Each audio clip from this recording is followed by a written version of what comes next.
Happy New Year, everybody, and welcome to our first research roundup of 2022.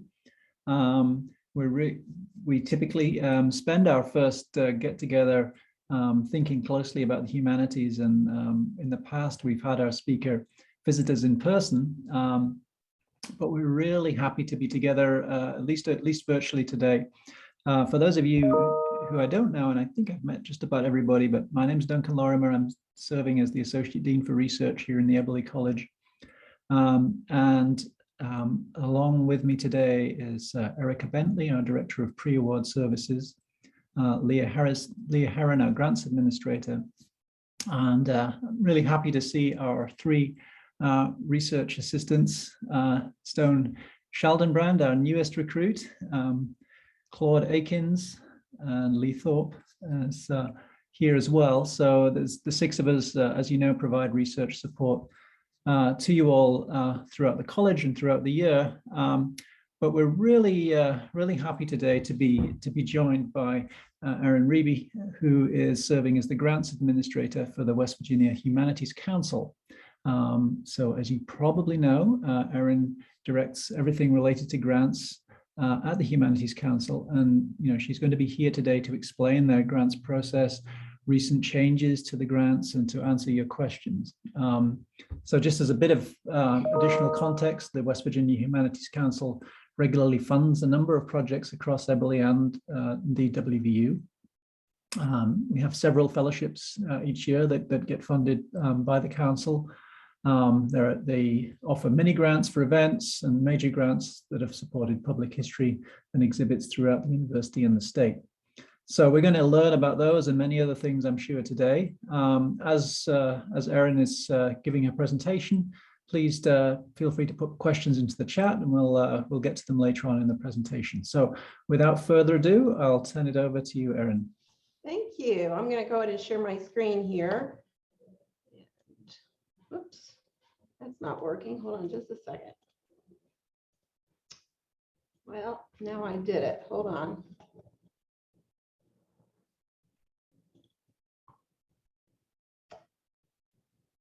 I accidentally closed out instead of opened it. Hold on. Am I sharing now? Doesn't look like I am.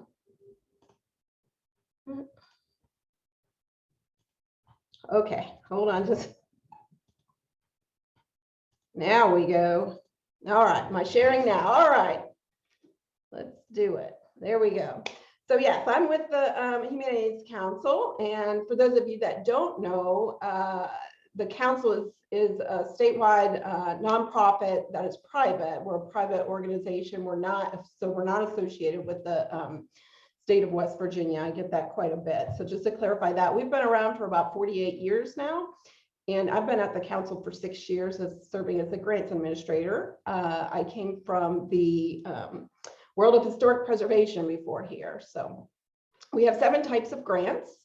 The first 2 listed here are fellowships and travel assistance program grants, and we offer those to individuals, directly to individuals. The other 5 types of grants are offered only to nonprofit organizations, and different types of organizations are able to apply for each of those. We have one deadline coming up for 3 of our grants. That's our fellowships, mini grants, and major grants. So I'll concentrate mostly on those today, but please do feel free to interrupt me if you have comments, or if you want to just put it in the chat, questions in the chat is fine as well. So our fellowships are one of the ones that are due February 1st, and we usually get a lot of interest at this meeting here. They offer up to $3,000, and there's no match required. We actually don't even require that you submit a budget. It's really for you to do what you want with, that will afford you the time and opportunity to conduct in-depth research and writing in a humanities topic. Any humanities topic, it doesn't have to be related to West Virginia, although we do require that you either live or work in West Virginia. This usually isn't a problem with our university staff, but in some cases we have people who just do contract work, which is not really what we're thinking of when we're saying work in West Virginia. So part of the fellowship is that you have to propose a project or a portion of a project that can be completed within the time frame of the grant, which is about a year. Most people will, propose, I'm planning on working on one chapter or a article for an academic journal or a presentation, a professional conference or something like that. A few things to know about our fellowships: that they're not for routine teaching preparation. They cannot be used for work that's leading to a degree. So, if you're working on your dissertation or thesis or something, it wouldn't be eligible. And then they're not for publication grants, because we have something else for that. A few other things about our fellowships is that for the criteria for selection, our reviewers are going to be looking at the concept and organization. What is your idea? Are you ready to go? Is this well thought out? Or are you just throwing an idea at the wall and hope we like it? They're not going to go for that. Another thing is what is the significance to the humanities? Has your topic been done 100 times before? Or is it something new that you're looking at? So it's in-depth research. And what is the likelihood that your entire project will eventually be completed? So, if you come to us and you say, I've already have, 3 chapters drafted, the likelihood of it actually happening and coming to fruition in the future is much more likely than just saying, this is my idea. Are you interested? And then, of course, your interest in and accomplishment in the humanities is what we're looking at, which again is not generally a concern when we're working with university professors. However, we do get some people who just want to, do some research that is an independent scholar, which generally doesn't fly. We do require that you submit a 3-page bibliography and a 3-page resume to let us, which will show us, your background in the humanities. Our travel assistance grants offer up to $500 for travel. You have to request that at least 60 days before you're planning to travel, and there's no match required. There's a few things that you can't spend it on, but for the most part, it's airfare or hotel and food and stuff like that, conference registration fees. We only give out about 6 or 8 of these a year, and our fiscal year starts November 1st. So we're already a couple months in. I haven't received any applications this year. Not many people are traveling lately, but in most years by January, February, we're running out of money. So if you know somewhere you want to travel that year, I'd get it in as soon as you know. So it's for travel to conferences, seminars, professional meetings, anything that is addressing humanities topics.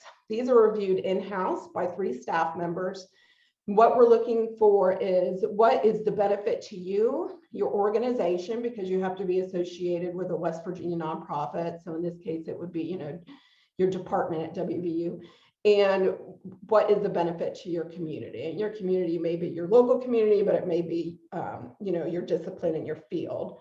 So that's what we're looking at. For the most part, these generally don't get rejected unless we've run out of money or it doesn't meet one of these criteria. We have mini grants that are offered 4 times a year. These offer up to $1,500, and there is match required, which I'm not sure where my bullet point went on that. We do require 100% match. So you'd have to match with at least $1,500, but it can be all in-kind match. So these are good for things like a single lecture. If you wanted to bring someone in and you have, $1,500 and you just need another $1,500 to help pay for them. These are often used for planning grants, to plan a bigger project, or maybe, to hire somebody to do some work prior to the bigger project that you're planning on applying for, or a single event. These photographs I have on here, the first one there is like History Hitting the Road, where they had the sponsor of the grant actually, applied to bring them in, and these folks were out of I think well, gosh, I can't remember. I'm sorry. And then the second picture there was in Pendleton County. They were documenting cemeteries, and the third one there is at Bluefield, where they brought scholars in with the Fulbright program to talk to students there about what they do. So all of our mini grants, most of our grants have to be open to the public. So we get a lot where for our mini grants and major grants where people want to, the schools want to apply for a program that's just for their students. And I have no problem with that as long as there's also a public component. So maybe they're doing the same presentation one time during the day and one time during the evening, or they're allowing the public to come in during the day, which generally they are not allowing these days. And the major grants are pretty much along the same lines with the types of grants or the types of projects that we're funding. They're usually just much larger scale. So it might be a lecture series, a large exhibit. We do archaeological digs. These are offered twice a year. The one deadline is February 1st is coming up, and then September 1st. Now, with our mini grants, you have to allow at least 6 weeks between the deadline and the start of the project. Major grants is 12 weeks. So for the February 1 deadline, we're looking at a start date of not until May. So if you want something for fall, February would be the deadline to go for. These offer up to $20,000, and they also require 100% match, of which 25% would have to be in cash. So the rest of it can be in kind. Your time would count towards in-kind match. The rest, the 25% has to be actual cash that you could pay out and show receipts for. Like our mini grants, major grants, all of them require the inclusion of a humanities scholar. A humanities scholar is someone with expertise in the discipline, the humanities discipline that the project is addressing. So if you're asking at this generally is not a problem at WVU, but we do get a lot of grants where they want to bring in, you know, somebody to talk about the history of the community, and their scholar, you know, may have a PhD in a science. And I say, while they're a scholar, they're not a humanities scholar. So again, and then that project has to be open to the public. We do a lot of archive grants, and those would be open to the public that, you know, they're eventually available for the public research and things like that. So it's not necessarily an event that's open to the public, but the outcome of the project is available to the public. Teacher Institute grants have been pretty popular lately. One change that has been made just recently is that we used to, the maximum amount request was $25,000, and that was recently lowered to $20,000. Again, match is required. It's the same as the major grant, which is 100% match with at least 25% cash included. So these are for conducting seminars on humanities topics that's geared towards secondary and elementary teachers. These grants are only open to universities, colleges, and the West Virginia Department of Education. We require at least 20 teachers to be signed up for these. We like it to be more than that. That's the minimum. And you must offer either 3 graduate credits or like, I don't know what they're called at WVU, development credits or continuing education credits that can be used towards a raise or salary increase or years of service. And the tuition fees must be either waived or reduced. So in some cases, maybe the grant can help pay for that to be reduced. Media grants are due September 1st. They offer up to $20,000. Again, match is required. We do a lot of documentaries, podcasts, websites. We've been doing some GIS projects. So, and with our media grants, we require not only a humanities scholar, but also media experts to be involved. Our media grants go through an extra layer of review in that we not only send these grants to our program committee, but they also get sent to 3 media experts who we pay to actually give us their opinion on the media and technical aspects of the project. And then we require a script or treatment and samples to be submitted with this that the media experts are also looking over. And our publication grants are also due September 1st. They are only open to academic or recognized nonprofit presses. They don't have to be in West Virginia to apply. So if you have a book that's getting ready to go, a completed nonfiction manuscript that's getting ready to go to the press and you're looking for funding for that, the press can apply. And again, if you're going through a nonprofit press, it would have to be a recognized nonprofit. And again, it's for the production phase only, so it would be a completed manuscript or almost complete. And then you have to offer at least 250 copies of print, which we recently reduced that, I think, from like 1,000 or something, because we're recognizing that a lot of books are now offered electronically. There are a number of things we can't fund. This is just a partial list, so I encourage you, everything I've said today is on our website. I encourage you to go to the list. One of the biggest things I get a lot of is creative or performing arts, which we cannot fund. That's offered through the National Endowment for the Arts and the Arts section at the state Division of Culture and History.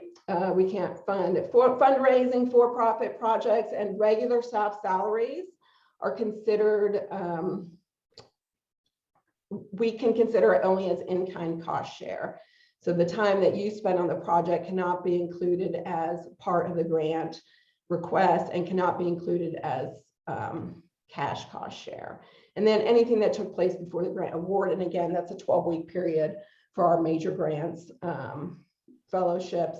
The mini grants are 6 weeks. So, you know, we can't fund bricks and mortar projects, preservation projects, things like that. We can't fund like historic highway markers and things like that.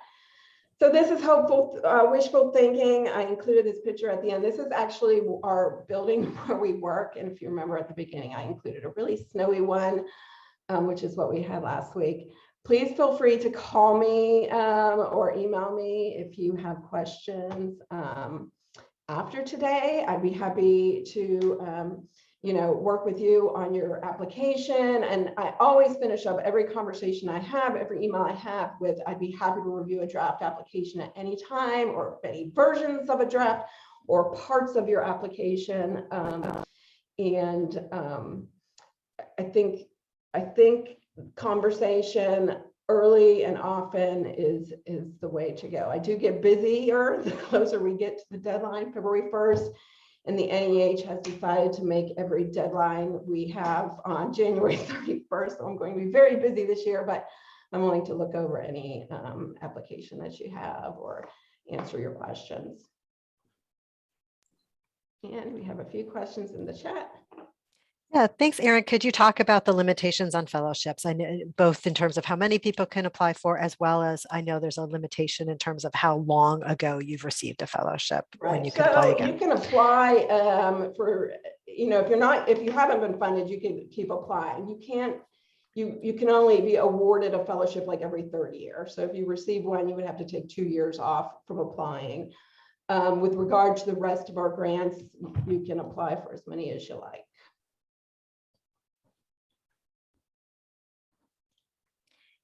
If people have questions, please feel free to put them in the chat or ask Erin. Just unmute yourself and ask. Let me reinforce that if you are applying for a mini grant or a major grant, as Erin explained, they go through the institution, which means they have to go through WVU, which in our case means that they have to go through OSP. And so that means contact us early in the process, because the cost share process and the OSP process are quite complicated. So as Erin can attest to, the cost share is not something that you can come up with at the last minute. Claude has also placed a little form in the chat, so we would appreciate it if you have a chance to fill that out. That would be great. And Rosemary has asked about basically what can mini grants be used for with regard to speakers. Sure, it can be used for an honoraria. It can be used for, yes, travel, lodging, any of that, anything that's not shown on our we cannot fund list, we can pay for. And in some cases, we have a maximum honoraria.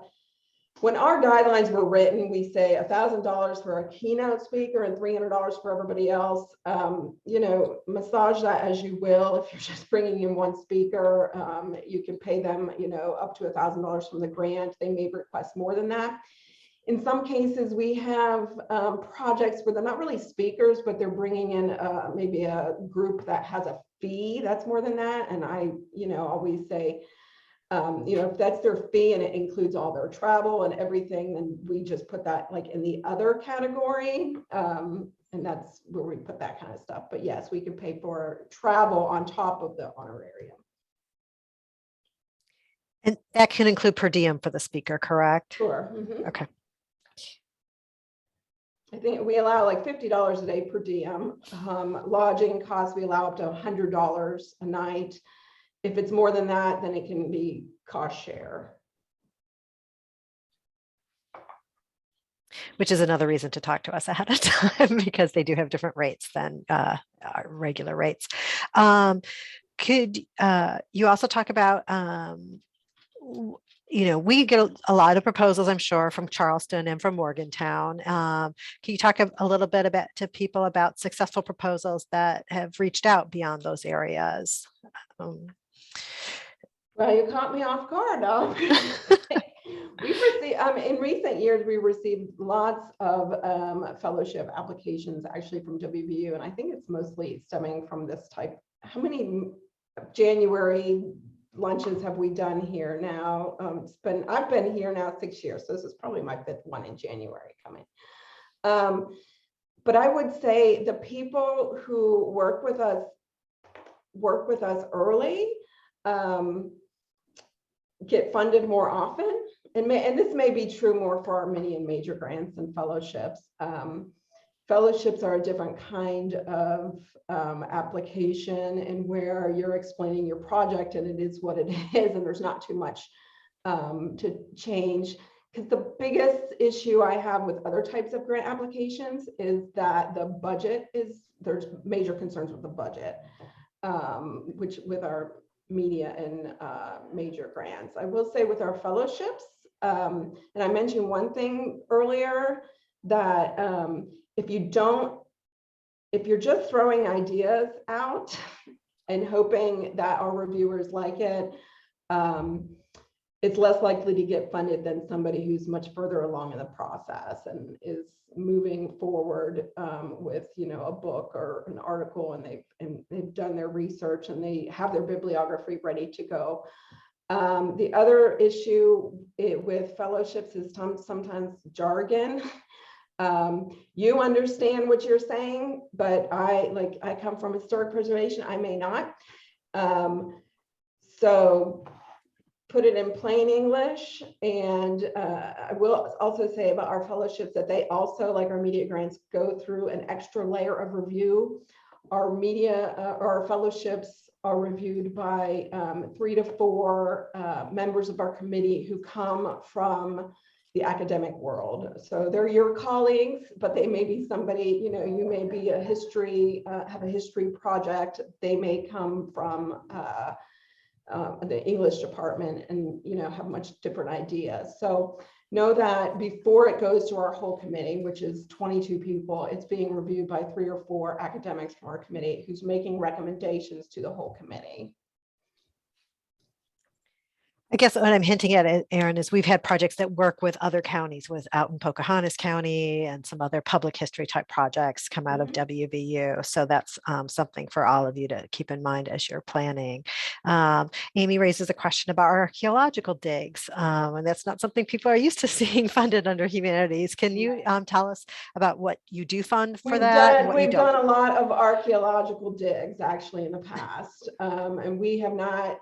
Our reviewers have not had any concerns in the past about funding them. We funded several in Summers County, and we funded a couple more recently in Mineral County. And for the most part, our reviewers have loved it. In the ones that we have funded, it has resulted also in an exhibit or a booklet or something that can be shared with the public. I will say the makeup of our committee, our 22-member committee, is 11 board members and then 11 people who are elected by the public, by people. I say the public, but it's readers of our newsletter, which this is coming up this year or this next month, I think. So if you receive our newsletter, be sure to vote. We're looking for 4 new members. We will have 7 on the ballot. Those people come from all over the state. So every year, I learn new personalities and what individuals are looking for. And that's why it's important to come early to me when you have an idea for a grant, especially for those mini and major grants. And I could say, well, I don't think our committee is going to go for that right now, the makeup of the committee, that sort of thing. So, and then once we get recommendations for a committee, then it goes to our whole board, which is why this process takes almost 12 weeks. I would assume the archaeological digs have to be in West Virginia. Is that fair, Yes. Erin? Mhm. Okay. Yeah. So we do, what we do is provide humanities programming to West Virginia audiences. So it's not necessarily a West Virginia topic all the time, but as long as we're doing, yes, the dig would have to be in West Virginia. We do more recently allow outside sponsors of applications. It's not very often that happens though. And that was only because we started receiving at one point, lots of publication grant requests from academic presses outside of West Virginia. So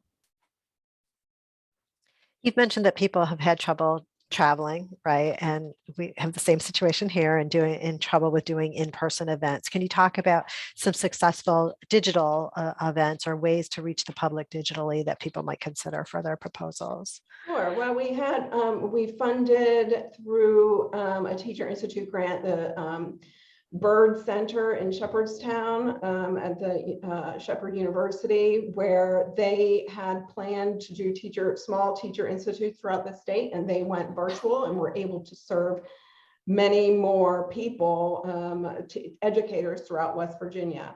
Contemporary American Theater Festival, they have like talkbacks after their plays with humanities scholars.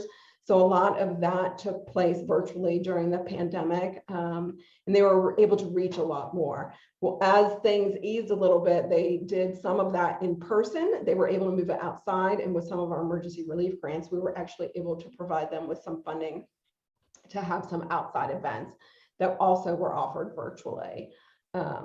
So virtual is definitely an added bonus, I found. We're not necessarily requiring that at this point, but I encourage anyone who's looking to do any sort of event to also include a backup plan for at least for the foreseeable future until we can get through this pandemic.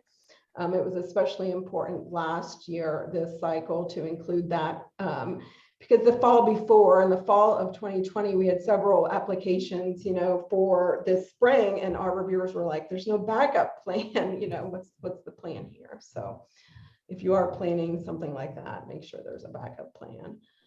Something that can be offered both in person and virtual would be great.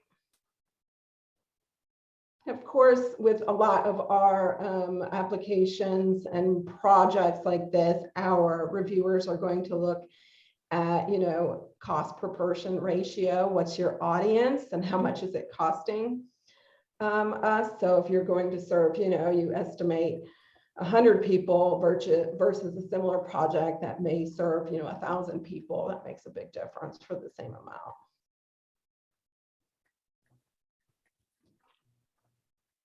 And Erin, can you tell them about how you have requirements with your grant applications that people check off what counties they're going to impact and types of audiences that they're going to impact?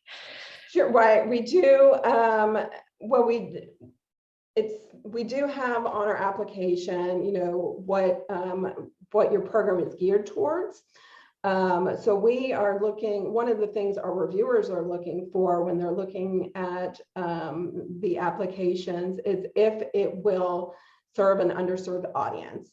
So for us, underserved may not only mean an area of West Virginia we don't get in very much, say Wirt County, but a community may also mean an underserved community, African-American community, Indigenous peoples community. Is it about this community or geared towards or inviting this community in?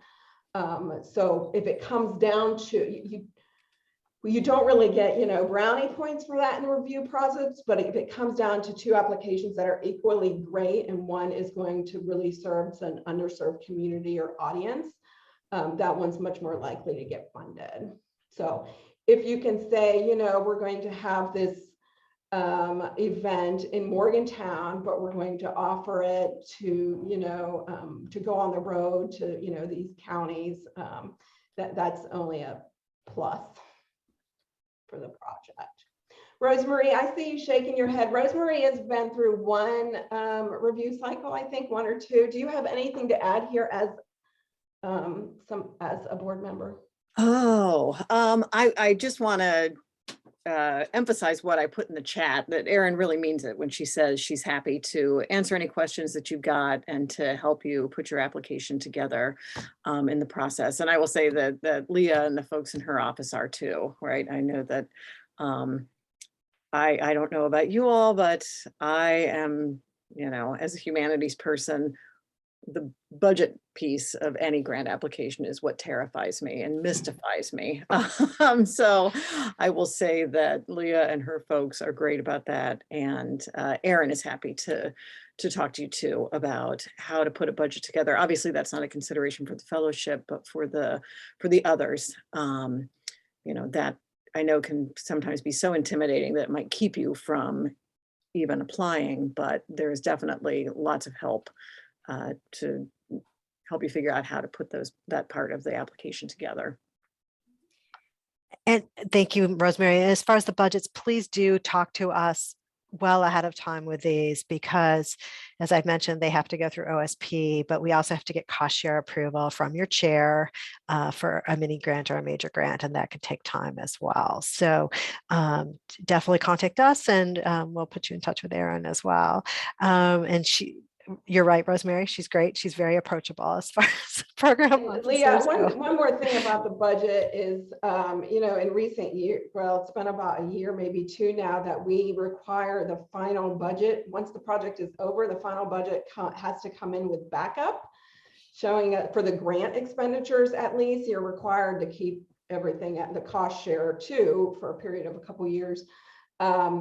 But we require to see backup, which most of the time is, copies of receipts and all that stuff. So I encourage people, because of that, not to complicate the budget more than you have to. And if you have some cash, you may try to keep the grant request all in, one.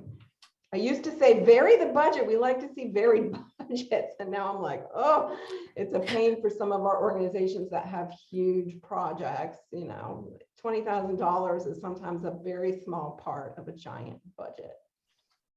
So. Yeah, and just be aware that almost always the West Virginia Humanities Council does not fund the budget as requested. And so we have to do a rebudget when it comes in. So do not plan to start your project immediately after the 6 or 12 week time period. Give yourself a few more weeks in there, because your rebudget has to go back through OSP, and that takes time as well.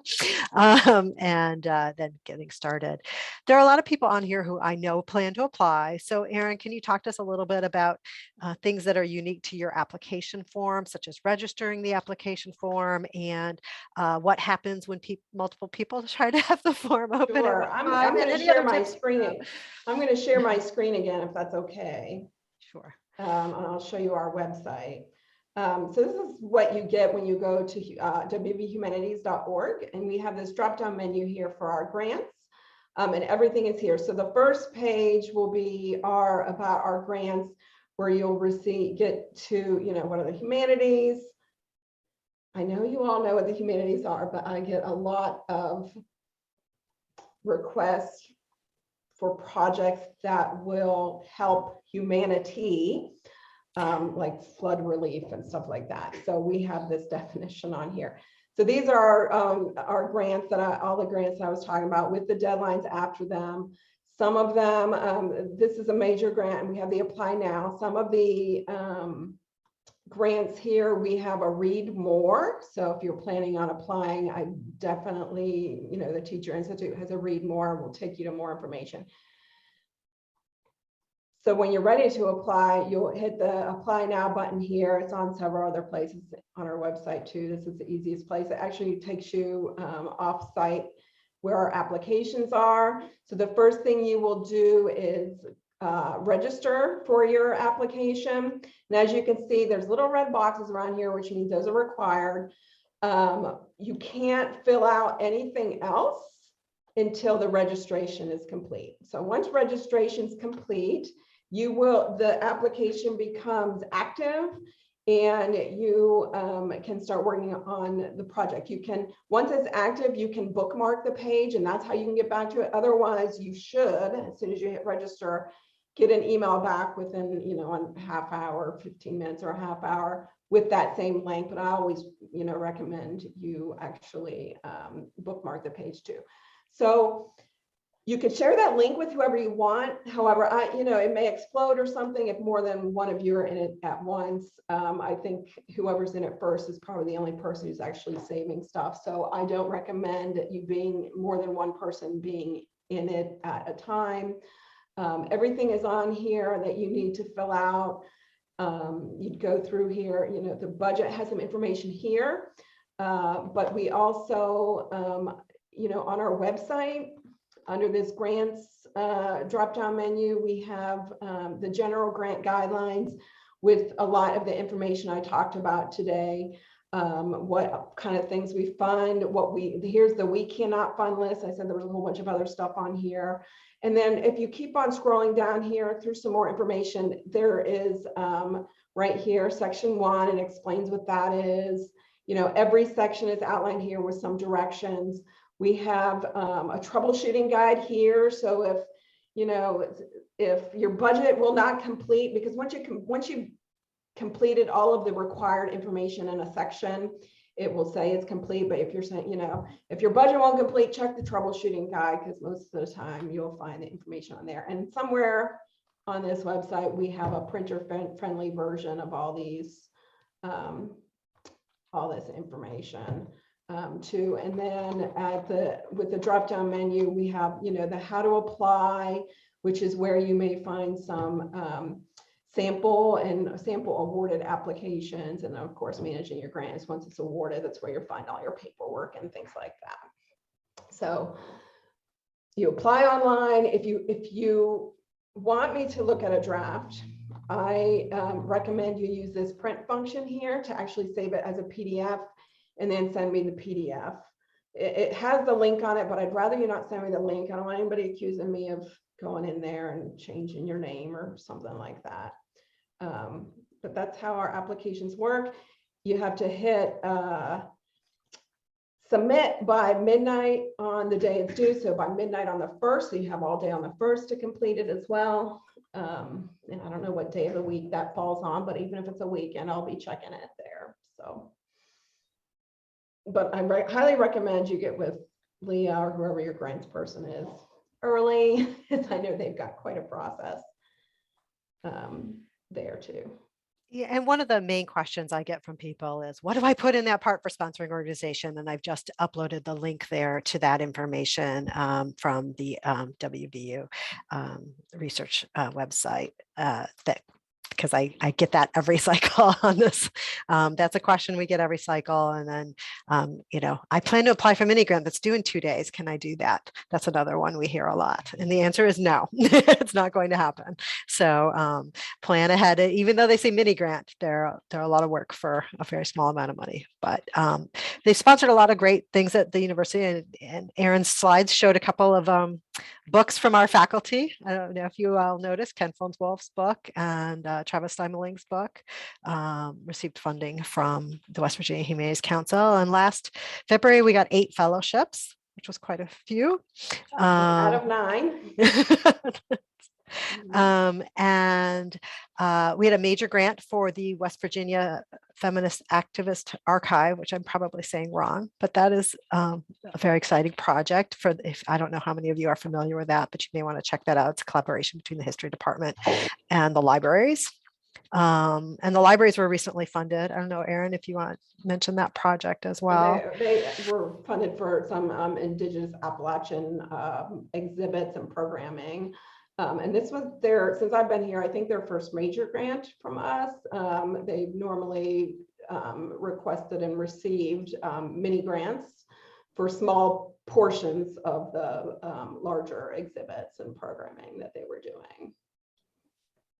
And Melissa Bingman received a grant. She's been working, not her personally, but she's been working with Pocahontas County Libraries on a project, which I should interject here and say that universities are a little bit different with the Research Corps, but we cannot fund sponsors who are serving as fiscal sponsors only. They do have to have some sort of, programmatic contribution to the project. We see that a lot more with our media grants, where we have private individuals who are producers, just going through somebody as a pass-through for money. And we've learned recently that we can't allow that anymore. So if you plan to go off away from WVU to apply for a grant, just know whoever you're working with, your sponsoring organization, has to have some sort of contribution to the project. And honestly, Erin, I don't know who was funded for this, but if any of you have had a chance to go down to the riverfront at Star City lately, there's an installation of several signs that explain the history of Star City that were put in there with the West Virginia Humanities Council grant. Yeah. Who do you know who that was? Sponsor is escaping me right now, and they closed that grant. But it's really nice if you haven't had a chance to see it, right along the rail trail there. There are a number of signs, and then they go down to the riverfront as well. And Star City has an interesting little history. So it's a great project. And it is something that, as you're planning your project, can give you an idea of what other people are doing. That is the Upper Mon River Association. Okay. So that was not WVU, but it's, again, there are also a lot of examples on the website of projects that have been funded that Erin has on her website. So you can take a look there as well.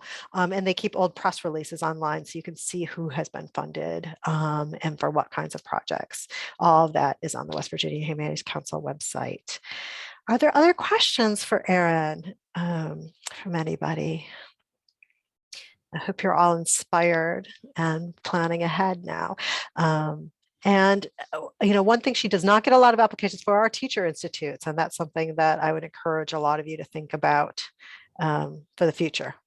They're very competitive when they are funded, but consider a teacher workshop. It's a great opportunity. I don't see any other questions. I appreciate everyone coming and listening to me today on their lunch break or at the lunch hour. And I appreciate you, Leah and Duncan, for having me again to help get the word out. Thank you, Erin, and thank you very much, Leah, for organizing all of this as well. It's been really, really informative.